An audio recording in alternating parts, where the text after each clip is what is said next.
4 o'clock on the afternoon of Tuesday, 16th August 1842, a troop of the 11th Hussars, mounted and with sabres, and foot soldiers of the 61st Regiment, with rifles and bayonets, more than 100 soldiers, attacked Halifax demonstrators within a few moments of coming from their barracks. The demonstrators, some 1,500 local people, were coming into Halifax town centre and heading across the old stone North Bridge to Jonathan Akeroyd's mill and shed on Haley Hill. It's revealing to see newspaper reports saying that the crowd was not causing a disturbance. Yet, within a few minutes of the soldiers coming from the Northgate Hotel, the first shots were fired. It's pretty common practice at this time for soldiers to be plied with drink before they go off and do crowd control. And the events of the day are essentially winding up. And King Street was not a centre of strike activity.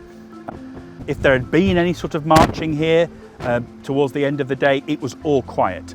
Now what happens is a man named Samuel Crowther comes out of his house to look for his family, we think. He'd not been involved in the strikes, as far as we know. He's not a striker, he's not a Chartist, but he ends up getting shot at by the military.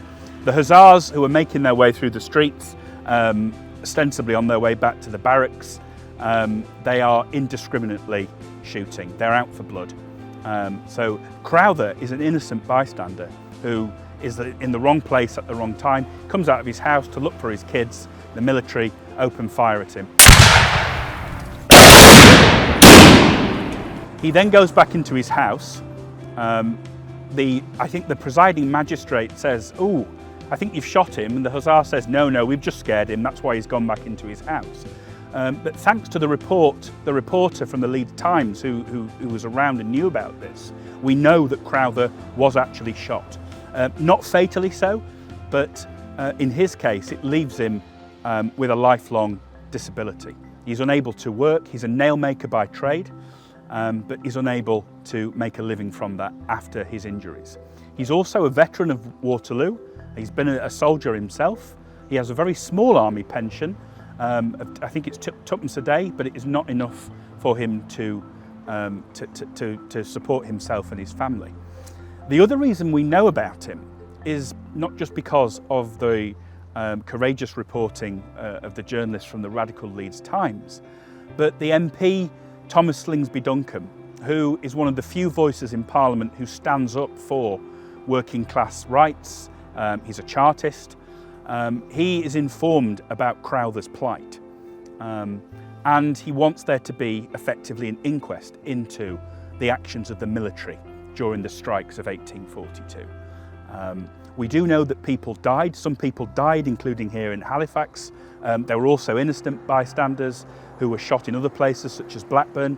A group of women, I think, who come out from a mill to take their lunch break. They're also in the wrong place at the wrong time. They're shot and killed by the military. But there is no official investigation into the deaths caused. And I think that's why it's important today that we make films like this, that we have events that remember people like Crowther. Although in Crowther's case, he didn't give his life for the strikes or for Chartism, but he was part of that, the faceless crowd of people who are injured and in some cases killed by the actions of the authority. I think it would be great if we could rename this street Crowther Street in memory of the many people who suffered like Samuel Crowther and in some cases lost their lives as well. This would be a fitting tribute to name this Crowther Street.